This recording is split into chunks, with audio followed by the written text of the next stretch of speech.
Episode 19, Quarantine Catch Up Part 3.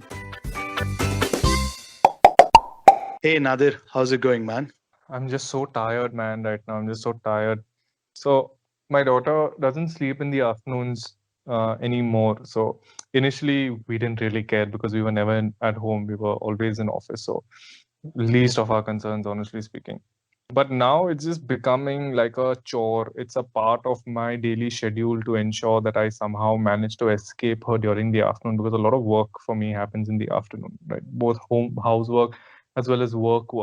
So it's just become such a task to like get her engaged. So I think this is the best time that we utilize the screen. You're like, okay, you know what? Just here, watch your Peppa, dog, whatever that you like watching, and just leave us alone for an hour so that at least we get some me time, free time, work time, whatever it is. So yeah, that's how things are going for me right now.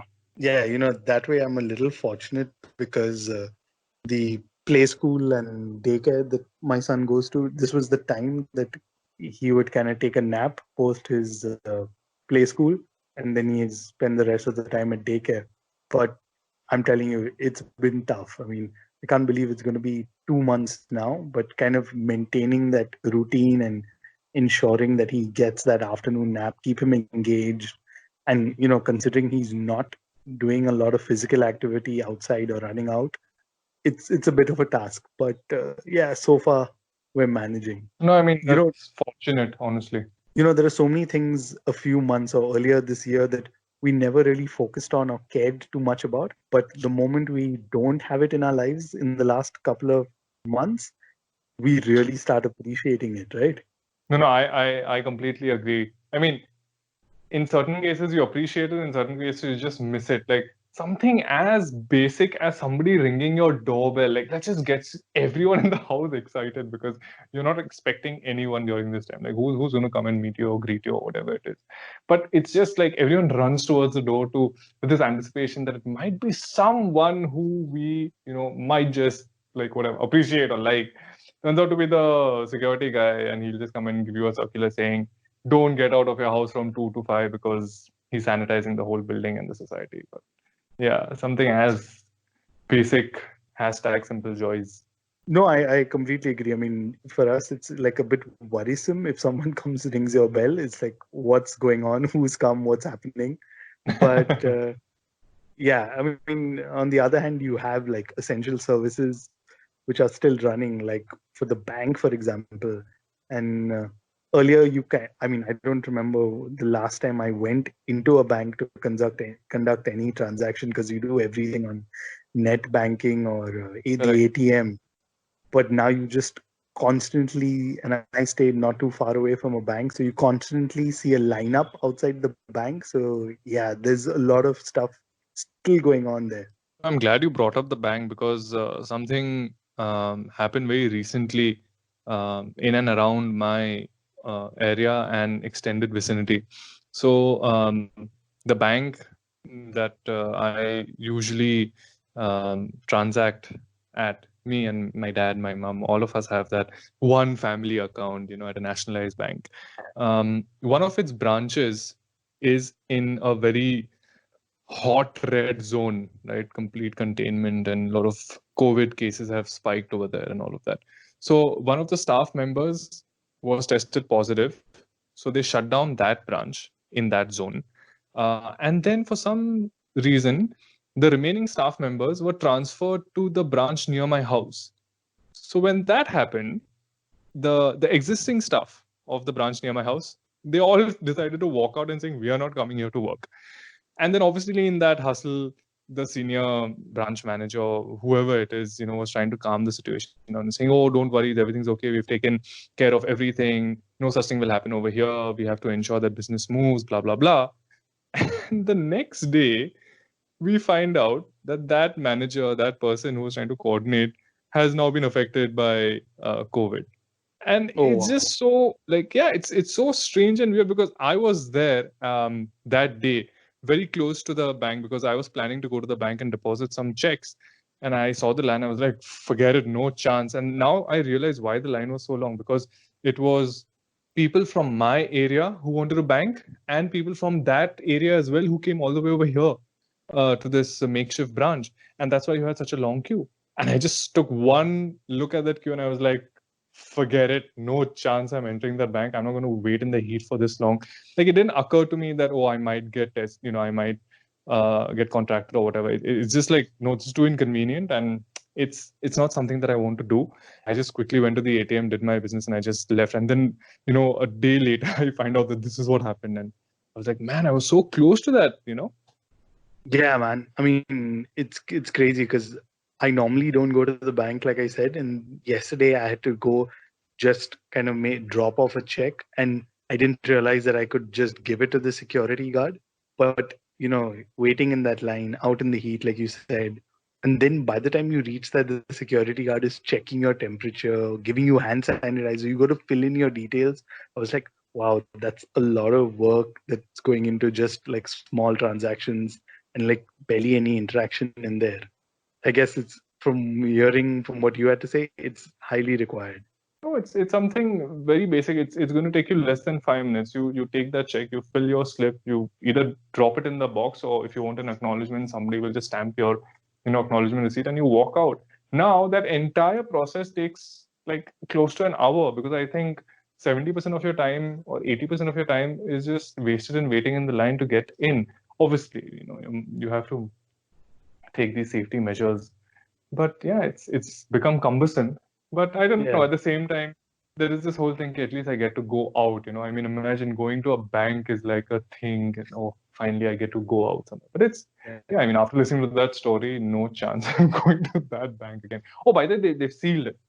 So they've sealed the bank. No business is supposed to happen in or around that area, and they've completely shut down. So yeah.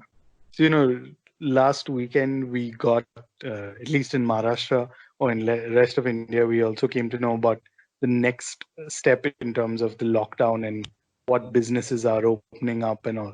And not surprisingly, one of the places not in there was barbers or hair salons and stuff like that. But I guarantee the moment those open up, we'll be seeing lines outside there just like we're seeing at banks. I mean, I haven't got a haircut in 2 months, and I think this is the longest I have my hair in. I don't remember when. No, that's true, because now I also, like, my dad hasn't had a haircut, and that's just weird because I've never seen my dad even like with like one strand sticking out of his head, and now suddenly I see these curls. So it's kind of weird for to see those type of people as well. But people who are like used to growing their hair, maybe at some point you did grow your hair out. I'm taking this opportunity and growing my hair out. What the hell? I'm definitely not risking, running a trimmer or a razor on my head, because I'd be stuck with that for another month or so. I'm not going to do it. Like, forget it. But you've been seeing, I think you've been seeing a lot of these quarantine haircuts, people getting buzz cuts, and especially with the heat of summer out here, man. So a lot of people are just kind of going for those buzz cuts with their DIY haircuts. So yeah, I exactly. guess we'll see a lot more of that.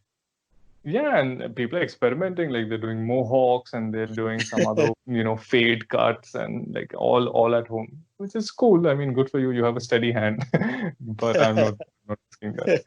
No chance. And you were talking earlier about somebody ringing the bell and how that has become like a novelty. But yeah, I was passing by the other day. I think I was going to buy bread or something at a nearby bakery, and I saw that the newspaper stand near my house was open. And normally I don't really buy the newspaper and stuff, even though it comes at home. I don't really care too much for it. But I did a double take when I passed by, and I was like, oh my god, newspapers are being sold now. And I was so excited. I mean, my face was covered because of the mask and stuff, but you could see the other guy could tell that I was quite excited about seeing a newspaper. And I was like, oh wow, when did you open? And he said 1st of May. And I was like, okay, what time are you open till? And he was like, wow, this guy is really quite thrilled to see me. So I bought a couple of newspapers. Buddies, talking to each other, talking business. Yeah. And then I was like, wow. And then like I came home excitedly, told my wife, look, there's a newspaper. And then we actually sat and looked through it. And I mean, considering most of the news, it was still quite a thin paper, but yeah, it's quite like it's strange how something like a newspaper, and when you see it after 2 months, becomes such a novelty item. True. But tell me, did it have any ads in it? Not really, not too many. I mean, like I got the Times of India newspaper, which typically has quite a few ads, but I didn't notice as many ads this time. Clearly, they have their ear to the ground in terms of who's advertising and who's not. But good for them. I mean, they're keeping the news content out there and making sure that it gets delivered. So that's a bonus. I think we'll probably appreciate these simple joys much more once this lockdown, once this whole COVID phase is done, or maybe we'll just forget all about it and go back to our normal lives. I don't know. I mean, I'd like to believe that yes, I think we should now start appreciating more and more of these simple things in lives. But who knows, with our fast-paced quality of life that we lead, it's very easy for it to get swept under the carpet. Yeah, I'm actually very curious to know. Like, I would like a crystal ball at this time to kind of see what life would be like 6 months or 8 months from now. But at the same time, I just want to take like everything day by day and just enjoy something as simple as a newspaper now that I can enjoy it. So yeah, before we let you go, here's a glimpse into what's coming up this Friday, 8th of May. So who are going to be our guests this week, Nadir? So Peter, this weekend is actually a very special episode because of Mother's Day, which is happening on 10th of May, this Sunday. So we decided to bring in two army moms. It's been a while since we got actually moms talking to us. I think the last pair of like moms, and I don't mean the guests, just regular moms were our wives. So this time we thought, let's get two special guests who are army moms. One is a freelance writer. She's written a book. She's obviously she's a mum and she travels around a lot thanks to her husband. And the other one is a supermodel who is also married to an army man. And we're going to talk to them about what it's like to be an army mom. Yeah, it's going to be quite an interesting chat. So stay tuned this Friday. Until then, here's Peter Pop. And this is Nadir Pop. See you guys on the 8th of May.